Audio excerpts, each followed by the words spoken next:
ഇവിടെ ആരും ഇല്ലേ?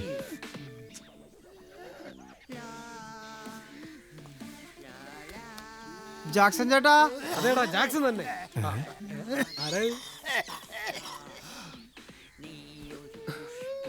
ആ നീയോ? വാ വാ. എവിടെയായിരുന്നു? വാ, അല്ല നമുക്ക് പുറത്തുനിന്ന് സംസാരിക്കാം. നീ നല്ല പാർട്ടിയാ. എന്നെ പിടിച്ചടിച്ചപ്പോ നീ ഓടിക്കളഞ്ഞൂടെ? ഞാൻ പേടിച്ചു ചേട്ടാ. എന്തായാലും നന്നായി. ഞാൻ പിന്നീട് അറിഞ്ഞത് മുട്ടാങ്കുള്ളില്ല, ഭയങ്കര ഗുണ്ടാ സെറ്റപ്പാ. പിന്നെ മുട്ടാകുന്നില്ല.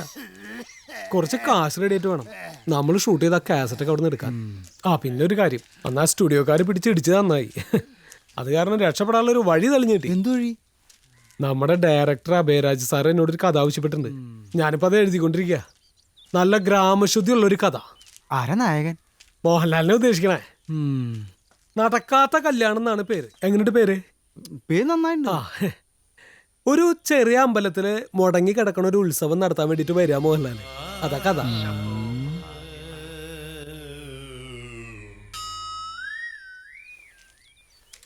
അവിടെ ഉള്ളൊരു പെൺകുട്ടിയായിട്ട് പ്രണയത്തിലാവുക. പക്ഷെ അവളുടെ മോഹൻലാലിനെ അവളുടെ അപ്പൻ കെട്ടിച്ചു കൊടുക്കാൻ തയ്യാറാവില്ല. അല്ലേട്ടാ ഞാനിപ്പോ അവിടെ ഒരു വില്ലനുണ്ട്. അവനാണ് ഈ കല്യാണം. അവനെ മോഹൻലാല്. ചേട്ടാ ഞാൻ വന്ന് എന്റെ കാശ് കിട്ടുന്ന പറയാൻ വേണ്ടി വന്നതാ. വരട്ടെ.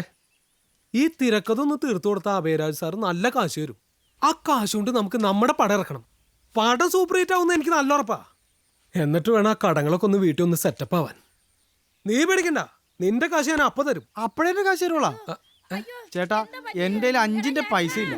വീട്ടിൽ നിക്കക്കള്ളി ഇല്ലാത്തതുകൊണ്ട് ഞാൻ ഇങ്ങോട്ട് വന്നു. എങ്ങനെയെങ്കിലും കാശ് അറേഞ്ച് ചെയ്താ തിരിച്ചു പോകാനുള്ള വണ്ടിക്കാശെങ്കിലും താ ചേട്ടാ.